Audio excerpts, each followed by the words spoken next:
Hello, everyone, and welcome to a Premier League breakdown review show on Football Talk Podcast. My name is Ozzy, and I'm your host for this evening. What a game we encountered last night as Newcastle lost 3-2 to Liverpool, and the sort of headlines of the game was that a new star was born in the name of Rio and Gomorrah, aka Starboy Rio. So, of course, we'll be speaking about him during the show. Let's start with the game, which was, of course, at St James's Park, and of course there was a lot of annoyed Newcastle fans before the game in terms of what's been happening off the grid in terms of the whole transfer saga regarding Alexander Isak. So because of that, there was a little bit more spice, a bit more, bit more fight coming from the Newcastle fans. They were suggesting that the likes of Joe Linton and Tonali, would eat the Liverpool midfielders alive. Well, that definitely didn't happen. One dislocated shoulder from pushing around Ekitike during the game, and the other one fell to ground, and God knows what he injured. So that's not how it panned out in the end for Newcastle. But in terms of the game, the opening minutes and the opening sort of possibly even the first half an hour of the game, Newcastle were all guns blazing, all gas, no brakes, as Jacob Fatu would say from WWE. But it was Liverpool who took the lead. And what a finish it was. Groundberg gets the ball from the edge of the box, hits a low shot towards the near post, posting in. Great finish from the midfielder. And it was a time where Liverpool pretty much didn't have any grip of the game whatsoever. It was our real first effort on goal, as it was all Newcastle. Let's not be around the bush. They had the most possession, they controlled the game. But in football, it only takes a moment of brilliance to break the deadlock.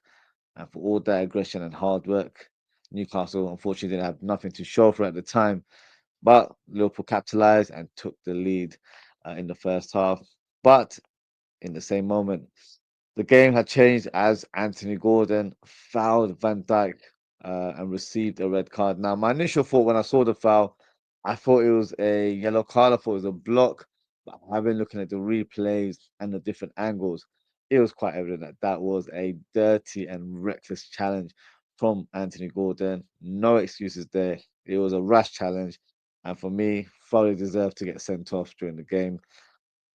In the second half, Liverpool took everyone by surprise, including Arne Slot, who actually didn't see the goal live, as they made it 2-0 in 20 odd seconds. Great finish from Hugo Ekitike, who was getting booed throughout the game, but kept his calm and composure throughout.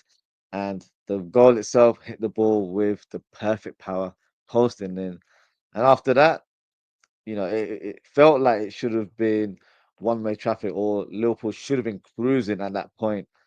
But Newcastle hit another gear and were probably the most energetic team. It felt like Liverpool had 10 men, not the other way around. And Newcastle got their reward in the end for all that hard work, as they made it 2-1 with a header from Bruno Guimaraes. Now, let's talk from a Liverpool point of view. That was terrible defending from Milos Kerkez, bending over to give Guimaraes a piggyback to help him leap in the air and hit the ball into goal. For me, is unacceptable. In those situations, you have to be more aggressive. You have to push the play out the way rather than bend down and thinking that's going to be enough to obstruct him. That's not how it works. Uh, Also, maybe a little bit harsh, but questionable positioning from Allison, who was behind the goal when he tried to make the save. Had he been a bit more on the forefront and ahead of the line, maybe he would have been better positioned to make that block. But maybe I'm nitpicking in regards to that moment there. But Newcastle made it 2-2 through one of their substitutes in Osula. The Danish striker applies the faintest of touches to bring the score level. But from a Liverpool point of view, poor defending from Konate, who allowed the ball to bounce way too easily over him. And Gravenberch, to be fair, should have done better as well, in my opinion. Should have been a lot more tighter on the striker. But Osula took advantage and applied the finish. But typical Liverpool style, Liverpool do things the hard way. And look, credit to Rio Gomorrah, who, you know, came off the bench and scored the winner in the very last minute of the game. And what a goal it was. And look, credit to Rio. In those kind of moments, I've seen strikers that are full of experience, hit those shots over the bar. So it's not an easy finish. I know he's quite close to the goal. He's pretty much close to the penalty spot, but you have to put into context. He's a 16-year-old who's just made his debut on the professional scale. So for him, it's a huge moment for the kid. But the way he finished that shot there, lethal finish in the bottom corner. Great goal from Starboy Rio, as I like to refer to him. But in the end, what a win for Liverpool. And the Geordies were certainly rattled after the game. And look, despite trailing, Liverpool managed to take all 3 points. And that's what matters in the end. Of course, there will be a lot of discussions in regards to us conceding goals yet again. But let's talk about some of the key moments of the game. Now, the first one is, of course, this foul on Gordon. Looking at the angle there is no way anyone can defend that. Even if you're a Newcastle fan, you have to be honest. That is an awful challenge, and a red card was the right decision, and there should not be any other decision other than a sending off there. And just to prove, what happened in terms of the impact of that tackle, Van Dijk got scratches on his calf through the studs from Anthony Gordon. So that pretty much shows the impact of that tackle there. And for me, the decision was the right one. So credit to the ref and the VAR. Now, before that red card, I have to be honest, Anthony Gordon was probably one of the best players on the pitch. And one person that was having a difficult afternoon, or evening, I should say, was Ibu Konate. Now, he's produced for me another woeful performance. Last week against Bournemouth, he was shocking. Against Newcastle, I think he was a little bit worse, if I'm being brutally honest. So, is this a big worry for Liverpool going forward? It could be. I have to be brutally honest. The form that he's shown in recent weeks is very unlike Ibu Konate. He does have these moments where he might give the ball away or he'll be a bit rash in the tackle. But generally, his overall game is quite solid. He's a consistent performer whenever he's played for Liverpool. But in the last couple of weeks, I don't know what's happened now. Fans will say that maybe it's the contract situation where it's got the best of him, where he's not able to focus on his football. Some may say that the possible rumors surrounding Real Madrid making a late bid in this window. Um, I'm not too sure what to make of it. It feels like he's not in full focus. There's something bothering him, or there's something that's not allowing him to play his game. And of course, there's other rumors suggesting that Liverpool are going to strengthen the squad by signing another defender, Mark Gay. Today's development is that Liverpool are trying their best to continue talks and get a deal done in the hope that the Crystal Palace chairman reduces the asking price. Whether that happens or not remains to be seen. But from a short-term or medium-term point of view, Konate needs to fix up. This is a huge concern. Uh, I can't say that, oh, he'll be all right. He hasn't shown me enough to be like he'll be all right. It's a mental thing. It's not ability. We know what he possesses as a player. He's one of the best centre backs in the world, in my opinion. Like, he's that good. But in recent weeks, I have been quite surprised with the level he's produced. And it could be a number of things. It could be the contract situation. It could be the potential move to Real Madrid happening sooner rather than later, or the prospect of Liverpool adding more defenders to the squad, and he might be feeling the pressure. I'm not quite so sure. But what I do know is he needs to fix up and fix up sharp, because we face Arsenal this Sunday and he needs to be on top of his game. If he has another woeful performance like that, Liverpool, I hope, can strengthen the squad this week before the window closes. And if it is Mark Gay, it could be where a battle is on his hand to, remain in the team. But, we can discuss that at a later time because, of course, the Mark Gay deal has not been concluded yet.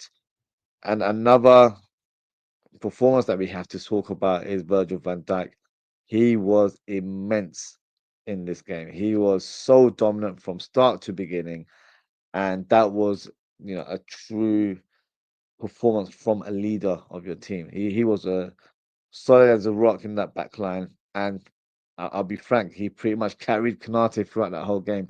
If it wasn't for Van Dijk, it could have been a lot worse for Liverpool. So for me, showed his dominance once again, and yes, so good to see him playing at his prime level. Because some fans, more so coming from rival fans, have dismissed, Virgil van Dijk just because he hasn't produced the same type of game that he did a few years ago. But as you get older, you have to adapt.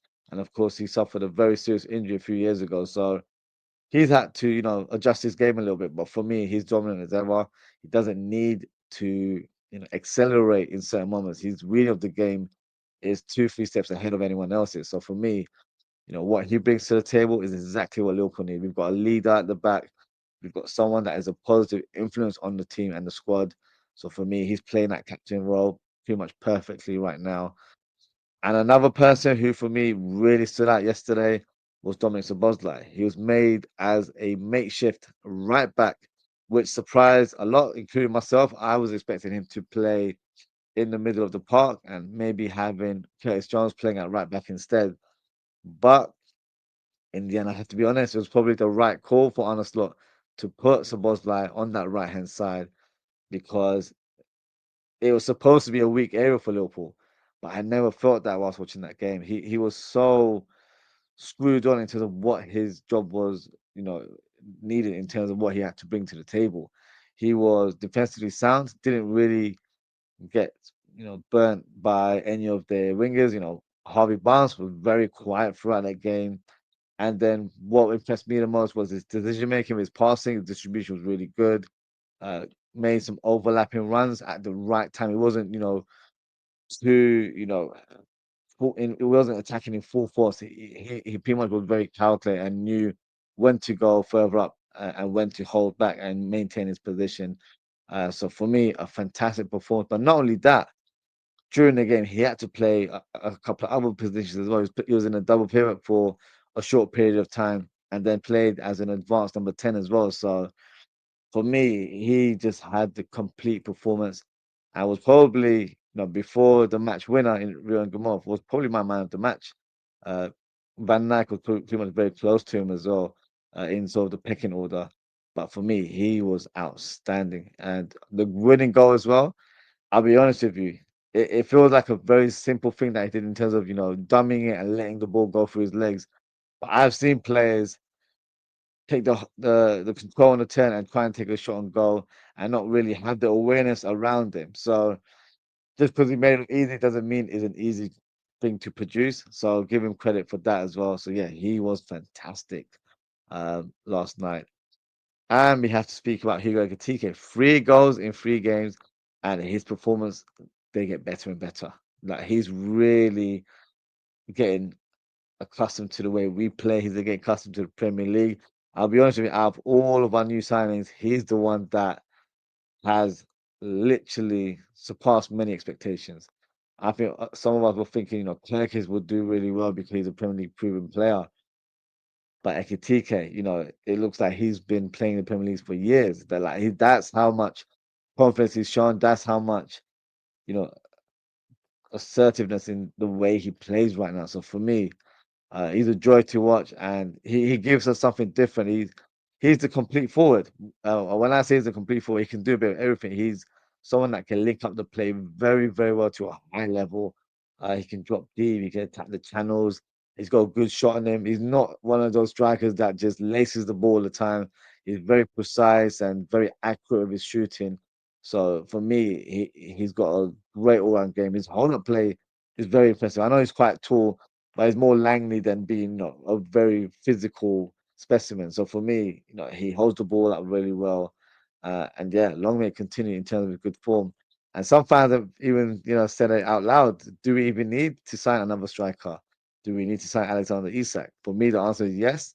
We still need to sign Alexander Isak. For me, Isak is still one of our main targets. We only have one striker in the squad now. Touch wood, if Ekitike was to pick up an injury, who comes in to replace him? if you look at our squad right now, it would be Chiesa. And as much as I love Chiesa, he doesn't give me confidence when he's a striker because yesterday it showed that he struggled against real physical defenders, and the league is full of them. So for me, having a striker like Chiesa doesn't bode too much confidence going forward. But I like to see Chiesa, come off the bench and be an impact player more than anything else. So I feel like we need to address that position. We need to add another attacker to our squad, plus a centre back, maybe even another winger because we haven't replaced Luis Diaz. Let's be honest.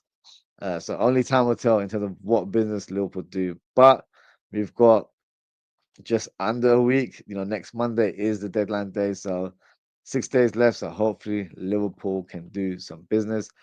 Before we move on, let's go through some of the comments. Daz says, big up, Daz. I hope you're well. And Daz's second comment is, big up, Ozzy. Do you think we will get another two in? I really hope so, Daz. I'm confident we'll get Mark Gay and Alexander Isak. In regards to a possible third attacker, I'm not as confident. I think Gay and Isak will be the two sort of final transfers we do by the end of this window. And I'll be content with that. I think those are the right caliber, the right quality of players that we need in our squad. So for me, I would be up for that. I would be very pleased if we're able to get Isak and Mark Gay. So yeah, let's see. And hopefully, it does happen very, very soon. Daz with another comment says, Ozzy, could Ibu have seen red as well? I'm trying to remember what the moment was. Please remind me, what the challenge was. He was awful all the way around, to be fair. I don't remember him having any moment where it could have been a red card, but he needs to step up his game. He's been awful the last couple of weeks, like really below par. Like even in his bad day, he's not been that bad the way we've seen him this season. So he needs to improve. He really, really does. Ozan Kabak, big up Ozan Kabak. He says, "Yo, Ozzy, big up yourself. I hope you're doing well." Um, Ozan Kabak said, "Bro, your four-part emotional roller coaster was hilarious." Yeah, if you haven't seen it, if you go on my Twitter, Ozan Kabak showed 4 parts of my emotional roller coaster as I celebrated Rio Ngamo's goal last night. Yeah, it was definitely a funny watch. So yeah, big up yourself for that. Um, and then and then on the comeback, just describing the post. He's like in the first photo, I was a little bored out of his mind. Then he sees Szoboszlai's dummy and his eyes lit up as Rio slots it in. Man went into Panadonium. I did. I went berserk. So I'm normally very calm and collected, but that moment there, I think all that frustration built in the game. I was just like, thank God. Like it was a great moment because of course it was Rio who scored the goal, and we've got such high expectations of the young player. But just the way the game panned out, we were awful. We didn't play great, but we were very clinical in the crucial moments, and that was the difference in the end. So it was definitely pandemonium last night for sure. Uh, let's move on to some of our rivals. Let's see what they've done over match week 2. And Arsenal have been, especially the Arsenal fans, I should say, have been in jubilant mood in the last few days. And to be fair, we'll give them the benefit of the doubt. Rightly so. They hijacked Tottenham's deal to rescue Eze as he returns to his boyhood club. And look, I'll be honest with you guys, I think it's a great move for both Eze and Arsenal. I think he gives them the cutting edge that they probably lacked in their team. And I also think, he has a very important role in that team because he will be the creator that helps Gyökeres unlock the doors.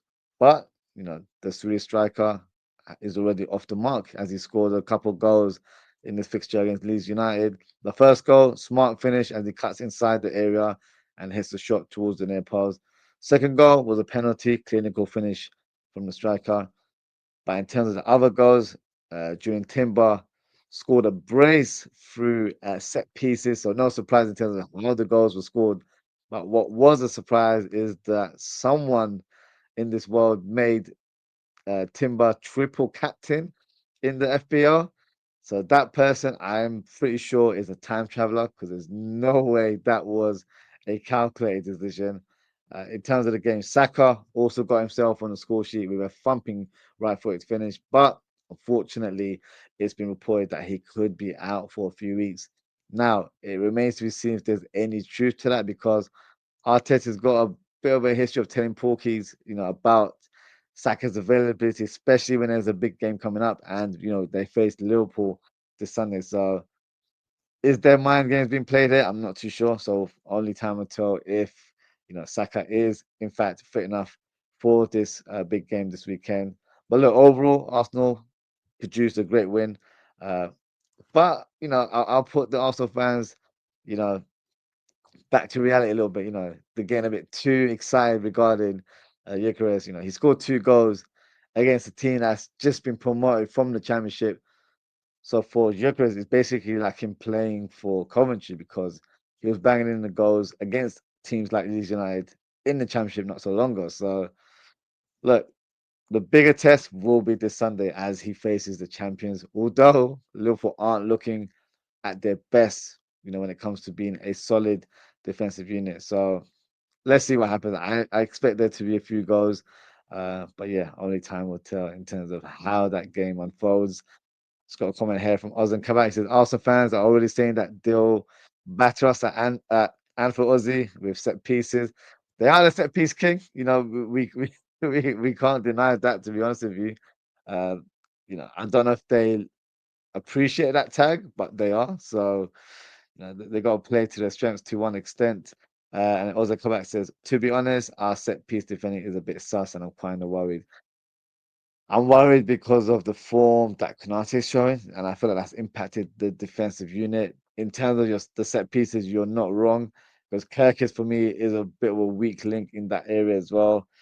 So yeah, I am concerned as well. I'm not expecting us to um, win the game with flying colors. It's going to be a very tough battle. So let's see what happens this weekend.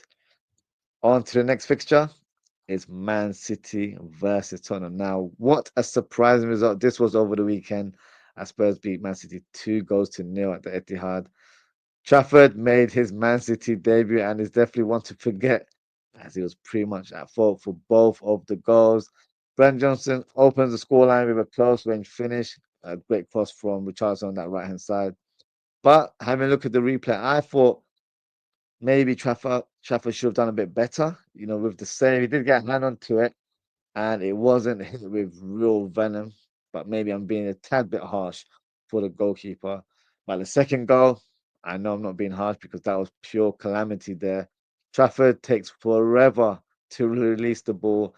And once he did, it was too late. Spurs were aggressive with their pressing, managed to block the clearance, and in the end, allowed Palhinha to take a swipe towards goal, and he makes it 2-0 for Spurs. Now, it's not gone to plan in terms of how Man City would have liked. They've hired former Liverpool coach in Pep Linders, and his objective was to bring a new lease of life to the Man City squad. And look, ironically, he released a book titled Intensity when he was a Liverpool coach. Well, this Man City side lacked intensity against Spurs, and especially in that second goal. So it's not been a quick fix for Man City to recruit a coach from a rival team. But hey, I'll be really honest with you guys, that's a Man City problem. So not for me to discuss any further. Now on to the next game.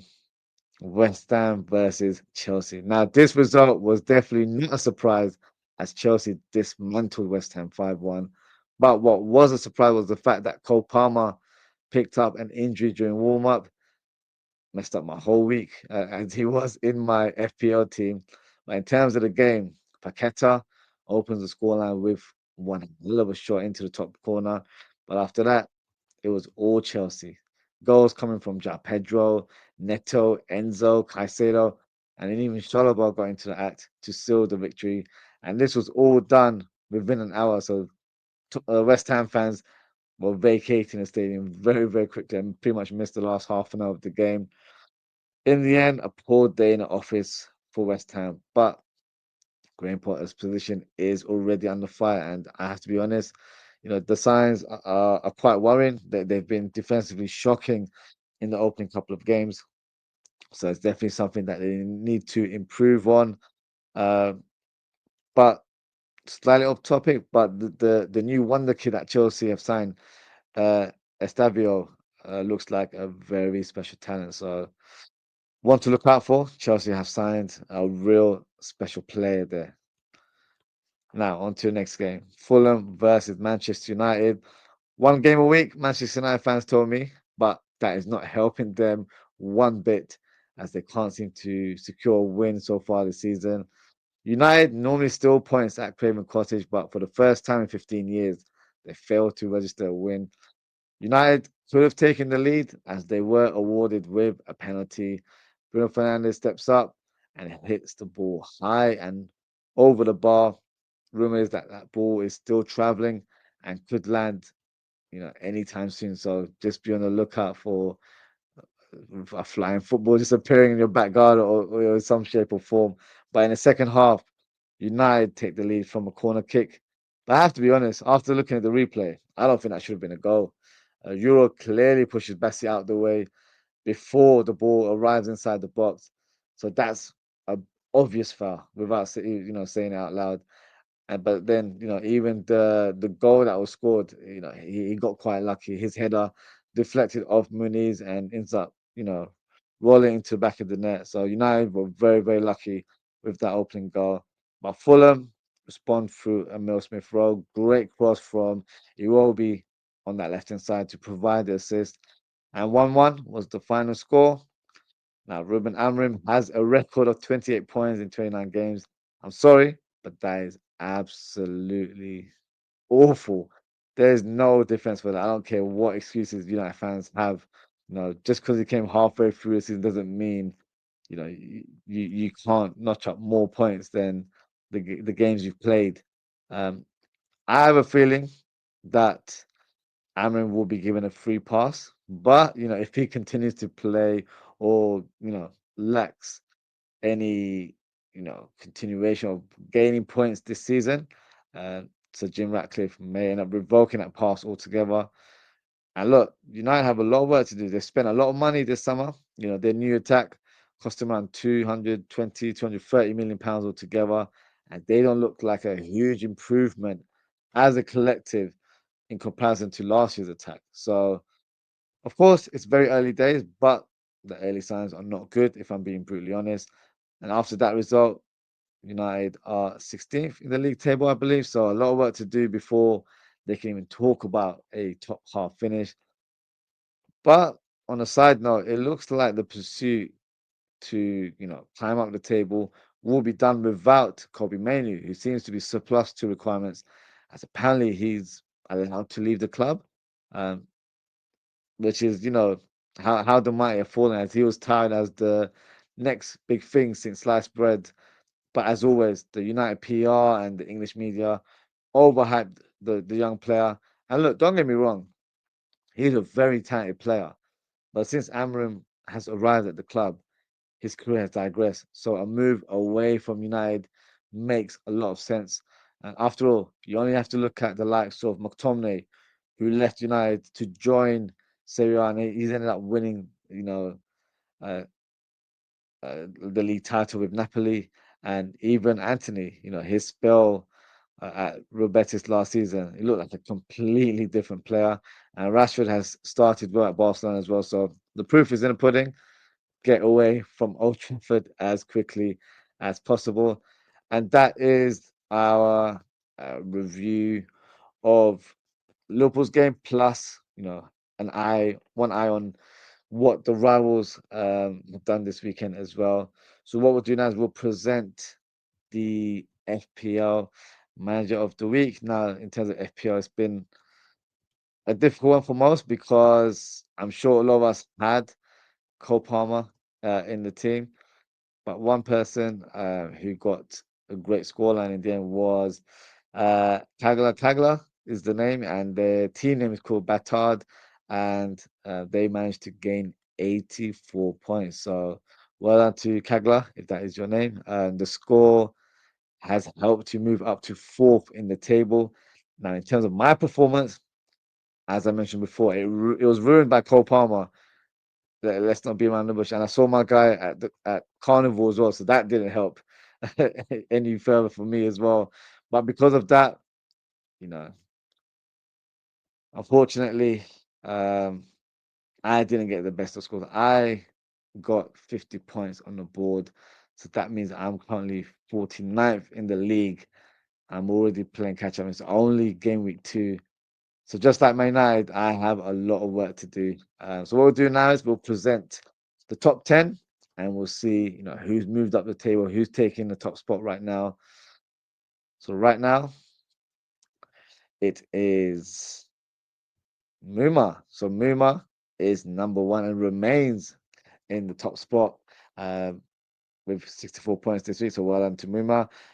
Thomas Boyle has moved up to 2nd. Eddie Clark has dropped to 3rd. Kagala Tagla, as I mentioned, has moved up to 4th. Michael Anabanjo has moved up to 5th. Kwame Levels has moved up to 6th.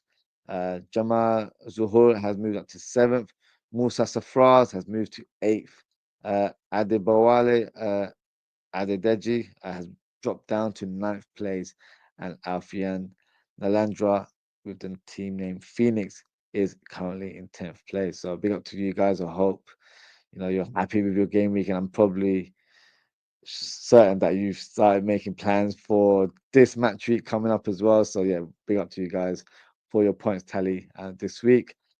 Before we close the show, I'm just going to read the last couple of comments and we'll take it from there. Ozan Kabak says, we know Maka will start against Arsenal, Ozzy. If so, do you start Szoboszlai again at right back? Great question, Ozan Kabak. I'm not too sure, if I'm being honest with you. I would hope that one of Conor Bradley or Joe Gomez is fit enough. But having said that, if they're not, it's a difficult one. I think the coach will probably have to assess the fitness of the players as the days go on. We've still got a few days until Sunday. I think if we're in the same situation where there's not enough trust to play Gomez or Bradley, then I might go for Szoboszlai there. Because with Szoboszlai at right back, you expect him to produce that kind of performance again. But of course, a I don't mean to be disrespectful to Newcastle, but there's a high level of caliber players that will be facing against Arsenal. Eze will be playing on that left hand side, so it'll be a tricky customer against a Bosley. Um, Florian Wirtz for me wasn't great against Newcastle, and that's a bit of a concern for me. But with these sort of players, you have to give them games. If you drop them now, they're not going to be able to improve or learn from these sort of previous encounters. So for me, Wirtz, I will continue to play him despite a lot of fans questioning his ability or question his reputation as being one of the best number 10s in the world. I've said it numerous times. I think he's one of the best. So I stand by that. I'm not going to change my opinion because he hasn't played well in the last couple of weeks, but it's going to be interesting. I think it'll depend, what else, is happening within the squad. Hopefully we don't have any further injuries or anything to that nature. So there is a part of me that thinks maybe Szoboszlai again for that right back position. I don't think that's a mainstay position for him, but until the international break, maybe we're playing one more time there, and then we have a double pivot of McAllister, Gravenberch, and then we stick with Wirtz in that number 10 role. So only time will tell, but let's see how the squad is looking before that game happens for us this weekend. That says, can you please check my team, Ozzy? Where do I need to strengthen? In terms of FPL, let me see if I can even do that. Are you in my league, Daz? I've got a lot of people here, so let me see if I can find you quickly. I don't think you're in my league, Daz. We'll have to. Oh wait, hold on. You said you're 74th. Let me have a. Oh, it's because I'm still on page 1. So let me have a look. There you are, Daz. Okay. So look, I'm not expert because I didn't do great. You did better than me in this metric. So let's have a look at your team um, quickly. And you've got Pickford in goal. You got 15 points, so you can't rule him out. Nuri is a good shout. Virgil's fine. Rondon's okay as well. Kirkes, you might have to shift him if I'm being honest with you. Reinders, Neto, Salah, Tielemans. Yeah, not bad selection there. Edouard, I take off Edouard. He shouldn't be there. Mateta should be ahead of him if you want a Palace striker. Um, so depending how many transfers you've got, I've got two left because I didn't make a transfer this week. But if you've got two in terms of availability, then I'd definitely take off. I'd personally take off Palmer. Because of course he's got a bit more value, but then you could bring on someone that's a bit more worthy. You've already got three Liverpool players. Ekitike would be a great shout. If you can somehow get Ekitike, I think that would be a good move. Um, but yeah, I've not had a look at the options in terms of the FPL, but so far you're not doing bad. You've got 59 points to see, which is not too bad at all. Um, but yeah, I definitely wouldn't start Edward. He's not normally a starter for Palace. Mateta would be above him, in my opinion. Um, maybe Ollie Watkins could be an option for that striker role. Um, Ekitike would be a good shout, but then again, Ekitike, if you were to sign Isak, maybe his position, isn't as regular as it currently is. So, uh, yeah, have a look at the market in terms of what you can afford. But I don't think it's a bad team. It's very early days. You can't really predict these things. I've looked at content creators that are experts when it comes to FPL apparently, and they've been woeful with their team selection. So early days. So yeah, I'm sure it'll take time to find the right balance or find the players that will be performing for you in the coming weeks. Delirious Steve says, I'm starting to side with Stuart Oz. Is that in regards to Verts? Nah, come on, come on. It's only two games in now. We can't go that far ahead and say, oh, he's not good enough. He's not flopping. He's just not got accustomed to the Premier League, in my opinion. I think for him, he needs to be a bit more assertive when he gets the ball. I feel like he takes too long to control it or too long to release it. He feels like there's more time than it is. In the Bundesliga, he probably would have got more time, but in the Premier League, it's a different kettle of fish. So no, I wouldn't quite say he's flopping. I don't think that's right. But I've been very honest with my assessments. I've said in the opening game he was decent at best. Last night I said he was woeful. He's one of our worst players, I think, alongside probably Salah. So no, I keep it as honest as I can. He's still got a lot of time to showcase his real quality, and I have every faith that he will in the end. Ozan Kabak says, Steve, not gonna lie, you're kind of obsessed with Stewart's like Ozzy is obsessed with Barcola.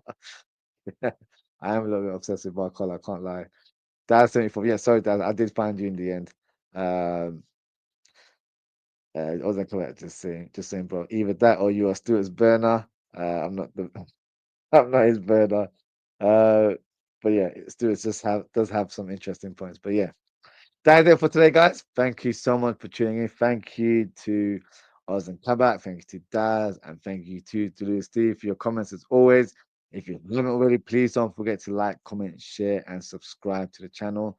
Now, in terms of the Premier League breakdown show, as I've labeled this one, this will take place next week again. I think it'll be on a Monday. I don't think there's any Monday night fixture. So around the same time next week. But in terms of upcoming content on the FTP YouTube channel, we will have another transfer show tomorrow. Hopefully, we get some sort of developments. We're getting slight developments in terms of Isak saying no to the owners that he wants to push for a move to Liverpool, and Liverpool are still in pursuit of signing Mark Gahey. So hopefully, we'll get some news or bombers even tomorrow. We can discuss that in the show. And then Thursday, we'll have our match preview of Liverpool versus Arsenal. So, yeah, should be an exciting one. But that is it for today, guys. Thank you so much for tuning in. Take care, stay safe, and I hope to speak with you all very, very soon. Goodbye.